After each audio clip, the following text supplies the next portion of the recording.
Good morning everyone. मैं आपका हिंदी विषय शिक्षक। आज हम पहली इकाई का पहला पाठ पढ़ने वाले हैं जिसका नाम है नंदनवन। पान क्रमांक 2। चलिए तो फिर देखते हैं इस पाठ में क्या है। इस चित्र में हमें कई प्रकार के प्राणी और पशु पक्षी दिख रहे हैं, जैसे कि उड़ता हुआ तोता, तितली, खरगोश, लोमड़ी और हाथी। ये सभी पशु और पक्षी हमें कुछ कहना चाहते हैं।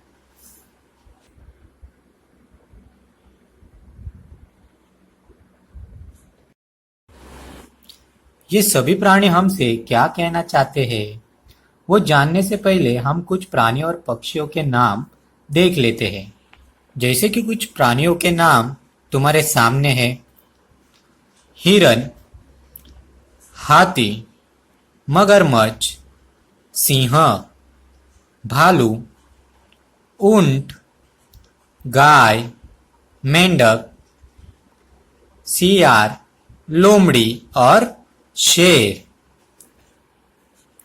उसके बाद कुछ पक्षियों के नाम भी हम देख लेते हैं, जैसे कि कौवा, कबूतर, गोरैया, हंस, मोर, चील, तोता, कलचुरी, मुर्गी, बतख, शुतुरमुर्ग, मुर्गा, राजहंस, पेंगुइन, बुलबुल और बगुला।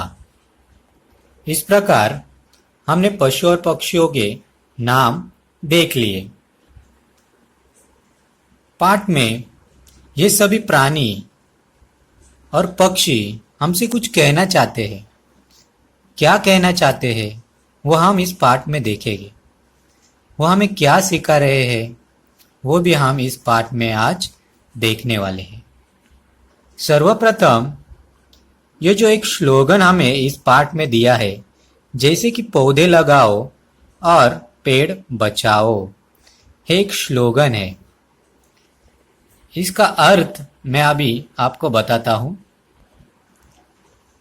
देखिए, हमारे जीवन का पालन पोषण करने के लिए हमारी धरती माँ की तरफ से वास्तव में हमें बहुत सारे बहुमूल्य उपहार दिए गए हैं।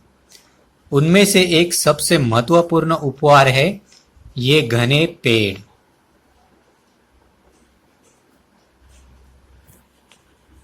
धरती पर मानव और पशु दोनों के लिए भोजन और छत का महत्वपूर्ण साधन होते हैं ये पेड़।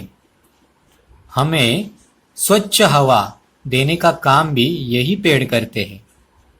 इसीलिए हमें अधिक अधिक पेड़ लगाने चाहिए। देखो, शहरों में शहरीकरण, औद्योगिकरण, इसके कारण बहुत से पेड़ों की कटाई की जाती है। इसके कारण पेड़ों की संख्या कम होती जा रही है। इसके कारण हम सबकी जिम्मेदारी है कि हम एक पेड़ लगाना ही चाहिए। अभी हम देखते हैं कि इस पाठ के पशु पक्षी हमसे क्या कहना चाहते हैं, क्या सिखाना चाहते हैं हमें। सर्वप्रथम तोता, वह हमें सिखा रहा है नमस्ते बोलना। देखो, नमस्ते के कई सारे अर्थ होते हैं, जैसे अभिवंदना, वंदन, सदाचार, नमो नमन, अवंदन। ये सभी समानार्थी शब्द नमस्ते के हैं। हमारे से बड़े व्यक्ति को नमस्ते कहना ये हमारे अंदर का उत्तम गुण है और यही गुण सभी छात्रों में होना बहुत जरूरी है। हमारी भारतीय संस्कृति में किसी भी बड़े या आदरणीय व्यक्ति से मिलने पर उसे दोनों हाथ जोड़कर नमस्कार यानी प्रणाम किया जाता है। यही हमारी संस्कृति और परंपरा है। उसके बाद ये छोटी सी तितली वो हमारा स्वागत कर रही है। स्वागत यानी कि वेलकम। हमारे घर पर जब अतिथि आते हैं, मेहमान आते हैं, तब हम उनका स्वागत करते हैं। यही रंगी बिरंगी तितलियां हमें सिखा रही है। उसके बाद ये खरगोश, ये हमें सिखा रहा है नाचो गाओ। खरगोश बहुत ही सुंदर और प्यारा जानवर है।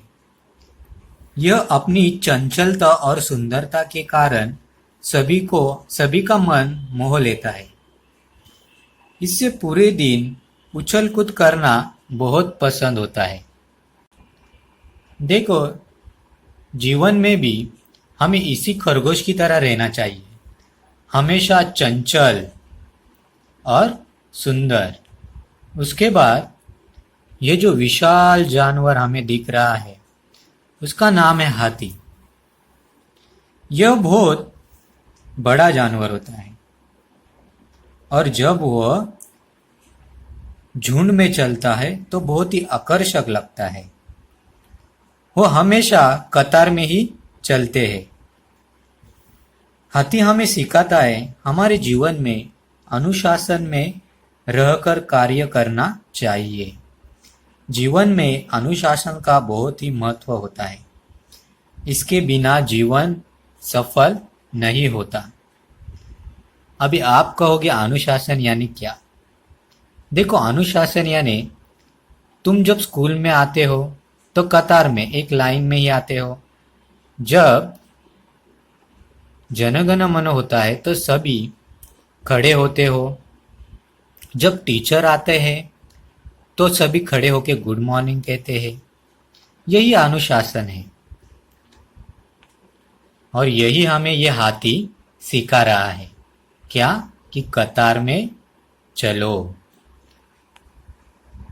उसके बाद ये जो कुत्ते जैसा जानवर दिख रहा है, उसका नाम है लोमड़ी। वह हमें बता रहा है हम सब साथ है। देखो, लोमड़ी एक कुत्ते की प्रजाति है। यह जंगल का बहुत ही चालाक प्राणी होता है और यह हमें सिखा रहा है कि हम सभी को मिलजुल के एक साथ रहना चाहिए। जीवन में कितने भी बड़े संकट आए, उन संकटों का सामना मिलजुल के करना चाहिए। इस प्रकार सभी प्राणी और पक्षी हमें कुछ ना कुछ तो सिखा रहे हैं, बता रहे हैं। हम सभी को इसी जंगल की तरह, इस नंदनवन की तरह खुशहाली से जीवन जीना चाहिए। यह सीख हमें इस पाठ से मिलती है। विद्यार्थी मित्रों, हम नंदनवन का अभी सेकेंड पार्ट देखेंगे, जिसमें पहला ही स्लोगन आता है, हरियाली में ही खुशहाली। धरती की हरियाली ही जीवन की खुशहाली है। पेड़ पौधे, इनकी कटाई के कारण हम अपना ही जीवन खतरे में डाल रहे हैं। प्रदूषण इस हद तक बढ़ गया है कि अभी छोटे छोटे बच्चे भी घर से जब बाहर निकलते हैं तो मास्क पहन लेते हैं। इनसे निपटने के लिए हमें सामुदायिक प्रयत्न करना चाहिए। हम सबको एकत्र आने की जरूरत है। पौधे लगाने के लिए हर हाथ को अभी संकल्प करना होगा कि हमें कम से कम एक पौधा तो लगाना ही है। तभी हम और हमारी आने वाली जो पीढ़ी है, उनके लिए हम एक स्वस्थ भरा जीवन दे सकते हैं। देखो, फर्स्ट पार्ट में हमने जो देखा, जो तोता था वो हमें नमस्ते कर रहा था और ये सेकंड पार्ट वाला तोता वो हमें प्रणाम कर रहा है। दोनों का अर्थ सेम है। उसके बाद जल ही जीवन है। ये जो मछली है वो हमसे कह रही है कि जल ही जीवन है। मनुष्य ही क्या, इस धरती का जड़, प्राणी, पशु और पक्षी भी जल के बिना रह नहीं सकता। पेड़ पौधे ये भी जल के बिना एक पल भी जी नहीं सकते। शायद इसीलिए जल ही जीवन कहा होगा। अगर समय रहने से पहले हमने अपनी ही भूल नहीं सुधारी तो आने वाला वक्त जल संकटमय हो सकता है। इसीलिए हमें पानी का बूंद बूंद सेव यानी कि संभाल के रखना होगा। उसके बाद ये जो बगुला, ये जो दिखाई दे रहा हो बगुला, वो भी हमें नमस्कार कर रहा है। जैसे ही फर्स्ट पार्ट में हमने बताया, हमसे जो बड़े व्यक्ति होते हैं उन्हें हम नमस्कार कहते हैं। उसके बाद ये जो छोटे छोटे दो मेंढक दिख रहे हैं वो हमसे कह रहे हैं कि आओ और खेलो। खेलों के जो महत्व होते हैं वो तो हमें मालूम है। खेल खेलने से क्या फायदे होते हैं, जैसे कि हमारा जो शरीर है वो तंदुरुस्त रहता है। ज़्यादा खेलने से भूख ज़्यादा लगती है, हमारे शरीर की लंबाई भी बढ़ने लगती है और हम हमेशा के लिए सेहतमंद रहते हैं। इसके लिए हमें खेल खेलना बहुत ही ज़रूरी है। यही हमें ये दो मेंढक बता रहे हैं। इसके अलावा भी हमें कुछ प्राणी दिखाई दे रहे हैं, जैसे कि भालू, शेर और यहाँ पर मगरमच्छ और ये झाड़ के सामने हरिन। ऐसे कई सारे पशु और पक्षी हमें सेकंड पार्ट हरियाली में ही खुशहाली इसमें दिखाई दे रहे हैं। नंदनवन के दोनों पार्ट हमने देख लिए, दोनों चित्र हमने देख लिए। अभी उसके ऊपर एक छोटा सा गृह पाठ है, वह आपको करना है। जैसे कि पहला प्रश्न, स्वागत कौन कर रहा है? चित्र में पेड़ के पीछे कौन है? खरगोश क्या कर रहा है? उसके बाद 10 पेड़ों के नाम लिखिए। 10 पेड़ों के नाम आपको लिखने हैं। उसके बाद चित्र दूसरा, उसके ऊपर कुछ प्रश्न, जैसे कि पहला आकृति पूर्ण कीजिए। चित्र में कितने मेंढक हैं? मछली क्या कर रही है? उसके बाद 10 प्राणियों के नाम लिखिए। 10 प्राणियों के नाम आपको लिखने हैं। उसके बाद 10 पक्षियों के नाम लिखिए। 10 पक्षियों के भी नाम आपको लिखने हैं। धन्यवाद।